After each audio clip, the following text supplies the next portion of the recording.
क्या कहना है? अरे बैगन ले अरे कैसे हो?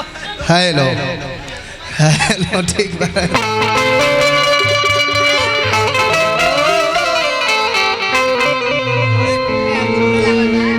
अभी अभी आम जनता जनार्दन के कान में आवाज रोशन राज जी के जातर अब समय अनुसार जनता जनार्दन के कान में आवाज प्रदुमन प्रदेशी के गूंजे वाला बा। बड़ा बोलने हैं जी। प्रोग्राम से रवा देता रन ब्यास के इतना बोले के ना चाहिए ना। अरे मर्द तू वो गायक हवा आ गायक के लेवल होखेला। तू जब बोले लगता रह तो तारा भोर पड़ जाता कि हमरा के गाँव खातिर लोग बोलौले। तू गौनई छोड़ के लगता रह खाली बात बोले। तार बात तो कोनो पसंद ना पड़ल हो ना। अब बात तो लाइक बोलले रहता तो तारा बात के हम कटती लेकिन ओजन वाला बात एको गो बोलले नहीं कि हम तारा ओजन वाला बात ओजन से काटी। लेकिन जब पैसा शुरू में देवे नहीं हाँ भैया सुरेंद्र भैया तो एगो तारा में लइका झाल बजावता झालवा जो लइका तार बजावता तार पछेला कहता कि प्रदुमन के फाट गइल उ तो ऐसे बोलते कि ओकरे फाट गइल। बढ़िया तो और एगो बात कहला से जवान की भैया पैसा देता रहनी है ऊपर से निकाल के तो कहता कि नीचे से दी ना नीचे से दी ना दे दी भैया ओकरे के नोच के गडिया में से। अरे मर्दे ऊपर से देता रन से टकिया रखले बड़न तारा मन बा नीचे से तका दूगो सिक्का उका दे दिया तो उसे तार काम हो जाई। अरे चाहे पछला बगली खाली रखले बारो ऊ कहेला अरे पैसा रखेला। अच्छा अच्छा अच्छा अब बताई दुगोला के काट नहीं खबोलत कहता रहा पान के लइका चोर चूहा राइज बड़ा सा पान वाला के लइका बुला के ले आयल बड़ा चोर चूहा रहा तो चोर है बुझा तो ऐसा बोलता रहा कि जैसे गाड़ मार के भागल भाई।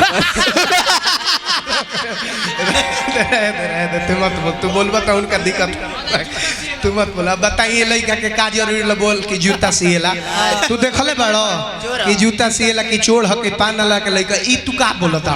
अरे मर्द तू ब्यास बड़ा नो ब्यास के बाड़ी है ब्यास के ई बाणी ना हो ब्यास बोले के चाहिए बुझाई के कोनो विद्वान बोलता जब ब्यास गाई त लागी कि ऐसा ओकर आवाज में से मध चुआता। किस विद्वान ने इस बात को लिखा रोशन राज जी की बोली बता देती है कि इंसान कैसा है और बहस बता देती है कि ज्ञान कैसा है और घमंड बता देती है कि कितना पैसा है और संस्कार ही बता देती है कि ये परिवार कैसा है।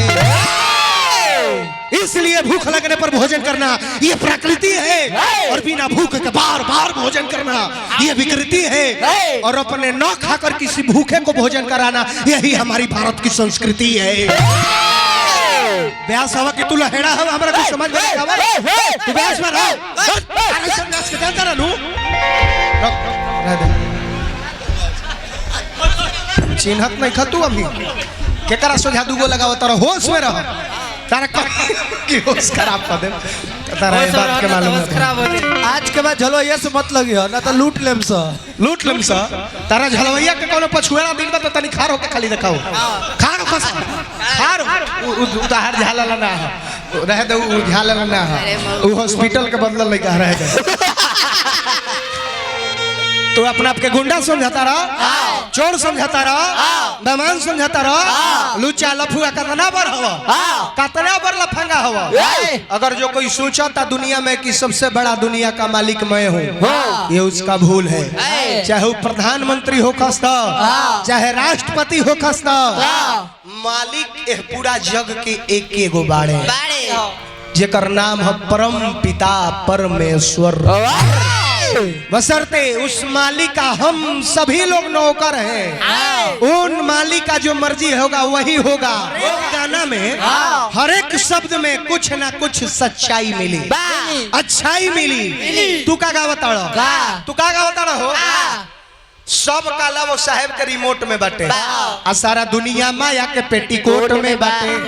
अरे मर देते नहीं तो कावना पेटीकोट के बात कोइला गाना कहो बतावे के चाहिए श्रोता लोग से पेटीकोट माने कोई गो पेटीकोट होला एगो पेटीकोट माने लहंगा होला एगो पेटीकोट एगो हेकरो के पेटीकोटे कह जाला एगो हउहो पेटीकोटे ह तारा बतावे के चाहिए कावना पेटीकोट के बारे में बोलता रहो ना लबर लबर हबर भाव हां वही का कोइले बा हमारा गीत पर ध्यान दो जन शब्द बोलता नि अंतर बोलता नि वो गीत पर गौर करी।